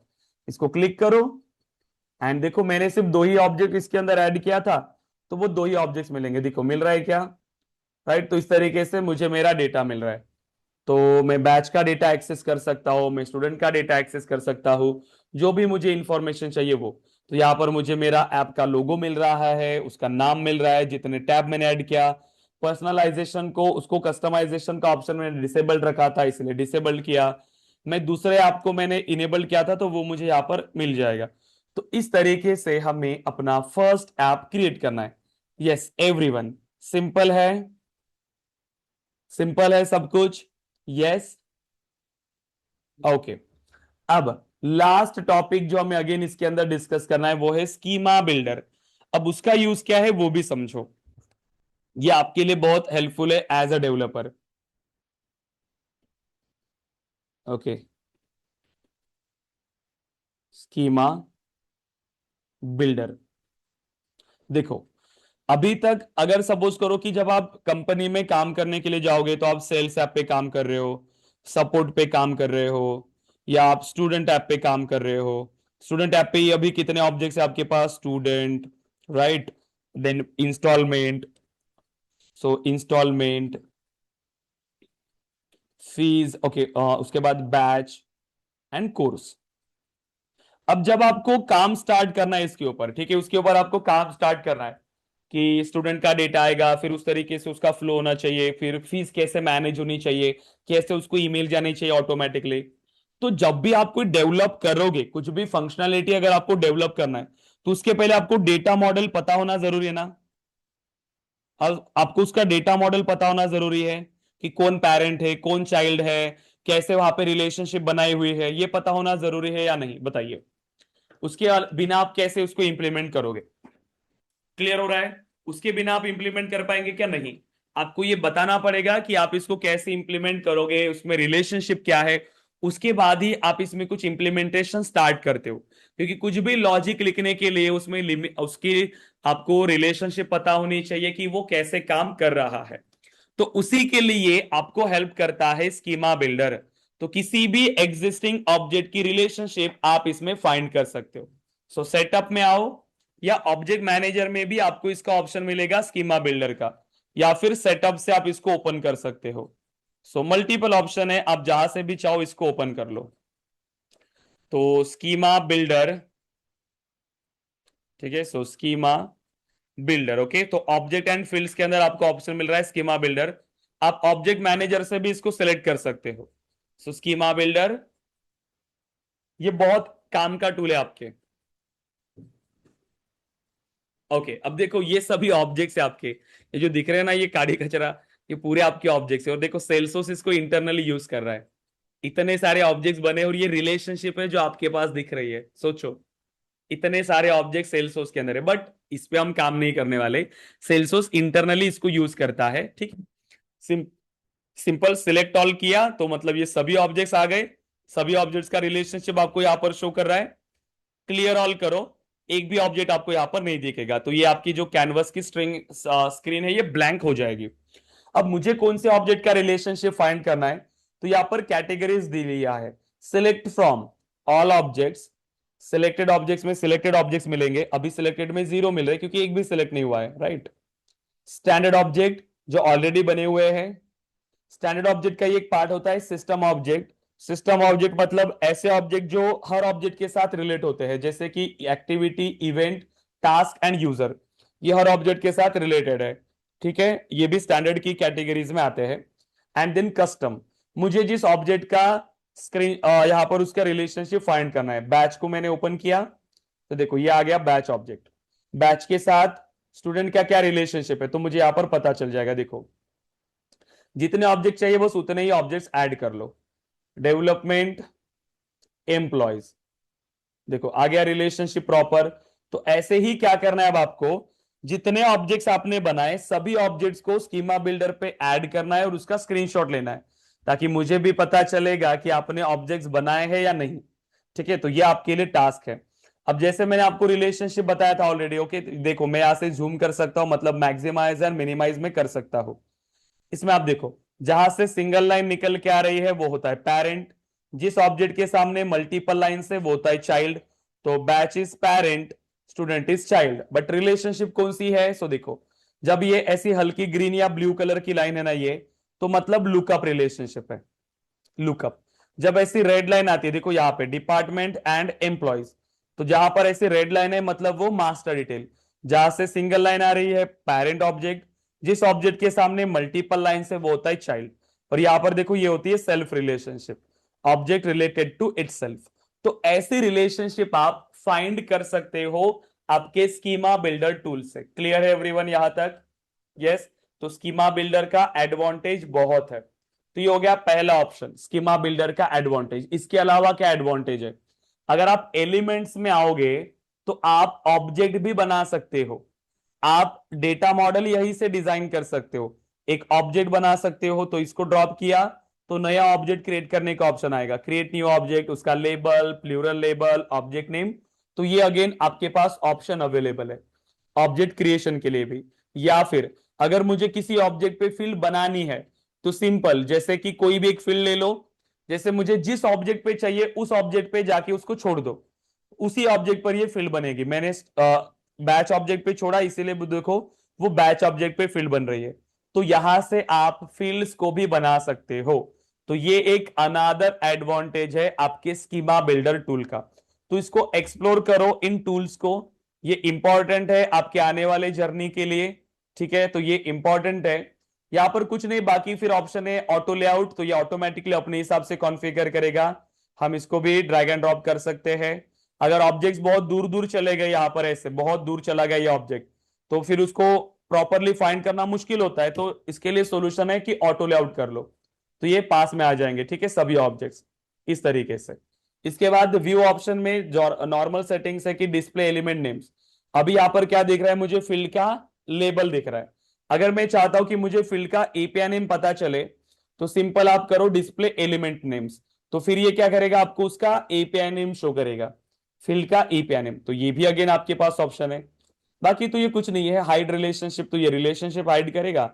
हाइड लीजेंड मतलब ये इसको हाइड करेगा, बट इसका काम ही नहीं है हाइड क्यों करना उसको, इसको देखने के लिए तो हमने ये ऑब्जेक्ट्स यहां पर ऐड किया है। तो ये स्क्रीनशॉट आपका ग्रुप पे आना चाहिए सभी का। क्लियर है क्या guys? Yes. Gaurav, Kritika, Mahesh, sir Shubham, yes everyone, sir Pallavi, हाँ यस। यस सर, ये स्टूडेंट्स का एक क्यों शो कर रहा था कस्टम ऑब्जेक्ट में? स्टूडेंट का ये स्कीमा स्कीमा बिल्डर में कस्टम ऑब्जेक्ट में सिर्फ स्टूडेंट का ही क्यों दिखा रहा था, मतलब हम अदर ऑब्जेक्ट्स का कैसे देख सकते कहाँ पे सिर्फ स्टूडेंट ऑब्जेक्ट का दिख रहा है? ये ऑब्जेक्ट दिख नहीं रहे आपको? ये हैं? नहीं सर। ये दिख नहीं रहे? अच्छा, ओके ओके, कस्टम तो ऑब्जेक्ट मतलब दिखा रहे हो? जितने भी कस्टम है सर उतने बाय डिफॉल्ट शो करेगा, राइट? अरे तो कस्टम ऑब्जेक्ट आपने सेलेक्ट किया तो कस्टम ऑब्जेक्ट ही दिखेंगे ना। नहीं सर, मतलब मैंने जितने चार हैं ही उतने ऑब्जेक्ट सब शो बनाए करेगा। Custom object. अच्छा ओके, जितने हैं सर उतने सब शो करता है। नहीं नहीं, आपके पास जितने ऑब्जेक्ट्स है उतने ही शो करेगा ना। मेरे पास इतने ही कस्टम ऑब्जेक्ट्स है तो उतना ही अच्छा, ऑब्जेक्ट आएगा। सभी ठीक है ठीक ऑब्जेक्ट्स नहीं थे तो इसीलिए। स्टैंडर्ड ऑब्जेक्ट में सभी स्टैंडर्ड ऑब्जेक्ट, कस्टम ऑब्जेक्ट में सिर्फ कस्टम ऑब्जेक्ट, सिलेक्टेड में सिर्फ जितने सिलेक्ट कर रहा हूं उतने ही ऑब्जेक्ट। अब आपके ऑर्ग से डेटा फेच कर रहा है, आपके ऑर्ग में जितना डेटा होगा उतना ही। यहाँ पे सिर्फ स्टूडेंट ने शो नहीं किया, मैंने इतने ऑब्जेक्ट बनाए तो सभी ऑब्जेक्ट शो किया उसने। सिर्फ स्टूडेंट ऑब्जेक्ट कहाँ पे नहीं है? नहीं सर, ओके, मतलब जितने हाँ, कस्टम ऑब्जेक्ट है उतने सब जितने शो कस्टम है करेगा। उतने, जो ओके। आपने बनाए वो कस्टम ऑब्जेक्ट सभी ऑब्जेक्ट्स दिखाई देगा। क्लियर है गाइस? Yes everyone? ओके। तो यहां पे अभी हमने डेटा मॉडलिंग पार्ट को कंप्लीट किया। ओके, एंड सभी टॉपिक्स हमने डिस्कस किया है डेटा मॉडलिंग के अंदर। सो अब कल का सेशन हो सकता है कि कल का आपका सेशन ना हो, कल आप प्रैक्टिस करोगे डेटा मॉडलिंग की, क्योंकि मैं भी थोड़ा बाहर हूं इसीलिए हमने थोड़ा सेशन आज एक्सटेंड किया। तो आज इसको प्रैक्टिस करो अच्छे से, ठीक है, डेटा मॉडलिंग को। क्योंकि आने वाले सैटरडे संडे, मैंने आपको ऑलरेडी बताया है, आने वाले सैटरडे और संडे को आपका प्रेजेंटेशन सेशन होने वाला है। तो कोई भी एक टॉपिक आप पिक करके रखो, उसको प्रिपेयर करो अच्छे से और आपको उसको एक्सप्लेन करना है फिर। ठीक है, प्रेजेंटेशन सेशन के अंदर आप उसे एक्सप्लेन करोगे, तो इसीलिए प्रिपेयर करो। ठीक है, तो कल शायद आपका सेशन ना हो, अगर पॉसिबल होगा तो मैं वैसे मैसेज करूंगा, लेकिन प्रैक्टिस करिए। और फिर हम स्टार्ट करेंगे हमारा नया मॉड्यूल जो है data modelling. Okay, UI customisation. अब हमने ऑब्जेक्ट बना लिए, बट उसको अच्छे से प्रेजेंट करना पड़ेगा ना हमें, तो फिर हम उसके लिए यूआई डिजाइन करेंगे अच्छे से।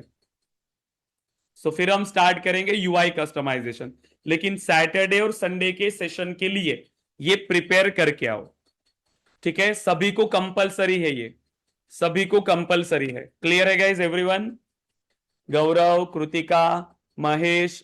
ओके, क्योंकि अभी से अब टेक्निकल स्किल्स हमारी इंप्रूव हो रही है। यस, क्लियर है ना? हो रही है या नहीं बताइए? टेक्निकल स्किल्स इंप्रूव हो रही है। अब अदर स्किल्स भी हमें इंप्रूव करना है, जैसे कि कम्युनिकेशन हो गया, प्रेजेंटेशन स्किल्स हो गई, राइट? तो सॉफ्ट स्किल्स भी अभी हमें इंप्रूव करना है। इसके लिए जब तक हम बोलेंगे नहीं, बात नहीं करेंगे, एक्सप्लेन नहीं करेंगे, तब तक ये स्किल्स नहीं आएगी। क्योंकि बहुत सारे स्टूडेंट के साथ ये होता है, क्वेश्चन आता है फिर भी वो आंसर नहीं कर पाते, सेम वही प्रॉब्लम कि प्रैक्टिस नहीं है। इसीलिए वो सारी चीजें भी हम यही से इंप्रूव करेंगे। क्लियर है एवरीवन? तो देन कल मिलते हैं, मतलब नेक्स्ट सेशन में। तब तक डेटा मॉडलिंग को अच्छे से रिवाइज करो, देन हम स्टार्ट करेंगे UI customisation part. Okay guys, तो मिलते हैं नेक्स्ट सेशन में। सो अभी आप डिस्कनेक्ट कर सकते हैं guys. Thank you. Thank you sir. Yeah thank you guys, thank you.